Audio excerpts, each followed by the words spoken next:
namni barabbooti ilmaan Oromoo mirga ilmaan Oromoo kan wareegaman isaan saniif sagalee ta'uudhaaf bakka kanatti kan ba'anidha.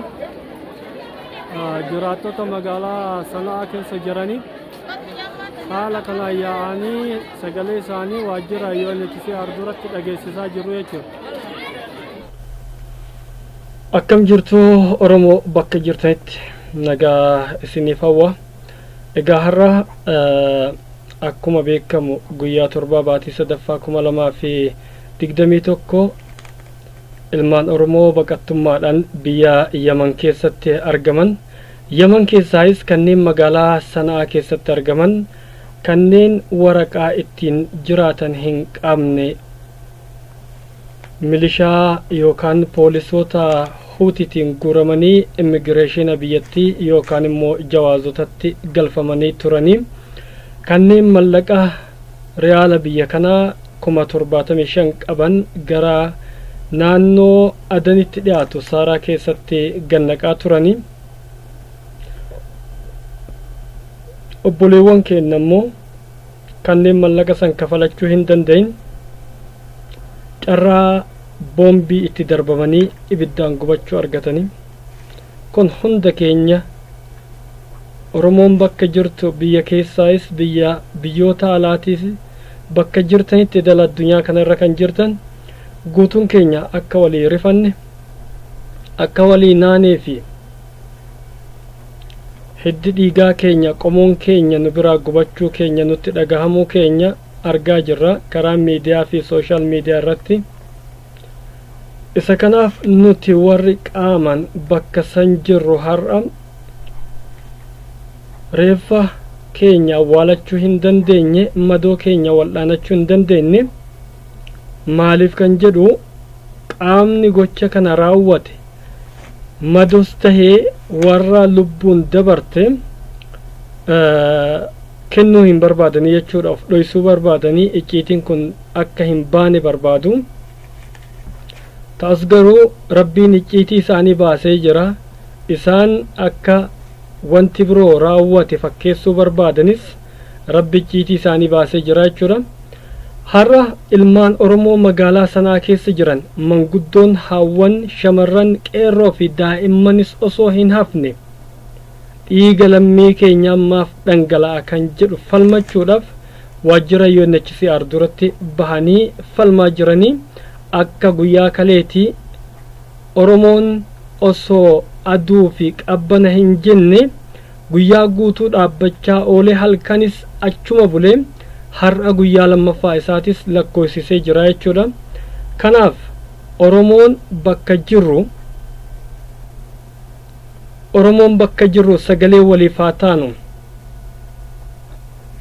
Gaafiin ilmaan Oromoodhaa gaafachaa jiran ka waajjira UNHCR duratti gaafachaa jiran madoo keenya kan madeeffame kan lubbuudhaan hafe wal'aanachuu barbaanna nu garsiisa. Kanneen lubbuudhaan darban immoo awwaalachuu barbaanna.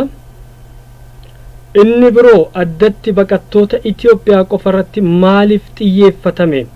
Osoo baqattoonni hedduu jiru, fakkeenyaaf baqattoonni Somaaliyaa jiru, baqattoonni Iraaqii jiru, baqattoonni biyyoota garaa biyya kana keessa jiru, kan Jabuutis dabalatee jechuudha. Kanneeniin addatti baqattoota Itoophiyaa addatti immoo keessaa baay'inaan kan biyya kana keessa jiraatan Oromoo waan ta'aniif maaf rakkoon kun irratti deemaa jira kan jedhus gaafatanii jiranii. Gaafii gaafatameefis guyyaa kaleessaa har'atti jechuun guyyaa kibxataa kanatti isinii deebifna kan jedhu waajjirri UNHCR fi hidhattoonni Huutii jechaa turanii. Haa ta'u malee guyyaa har'aa kana deebii tokko osoo hin kennin hafee jira.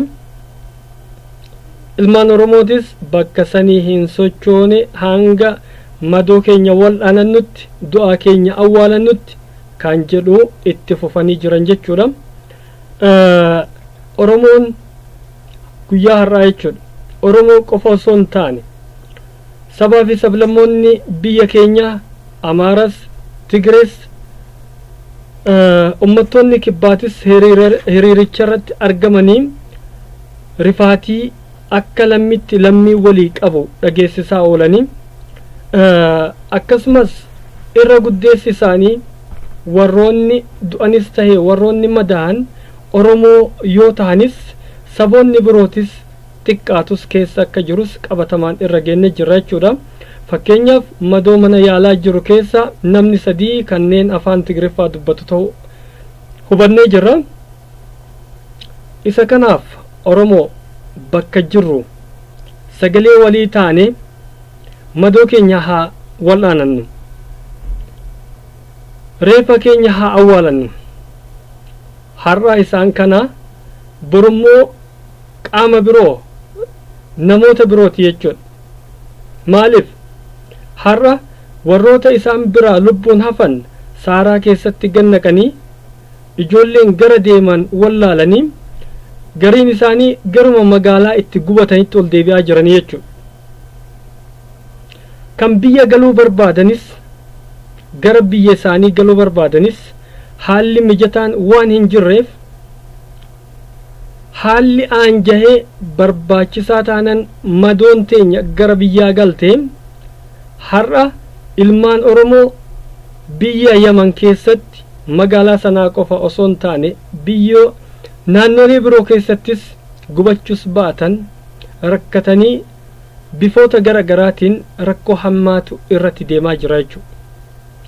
Kana beekamee Oromoon walii dirmatee bakka jiru waajjiroota addunyaa idil addunyaa waajjira mirga dhala namaa human rights ta'e akkasumas UNHCR kan Jeneevaa jiru jechuudha itti iyyanii bifa itti namni kun rakkoo tana keessaa itti bahuu danda'u irratti akka nuuf hojjettan waamicha isinii goona jechuudha.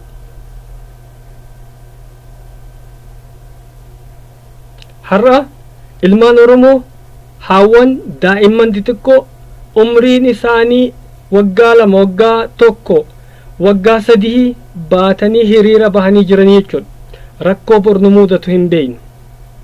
Rakkoo boru nu mudatu hin beeknu. Maaltu akka ta'u deemu bifa kamiin ummanni kun waajjira san duraa ka'uu danda'a kan jedhus tilmaama keessa galchinee ilaaluun barbaachisaadha. Oromoo walii haa iyyinu, rakkoo keessatti walin laallu, madoo teenya haa wallaanannu. Kanuma jedhaa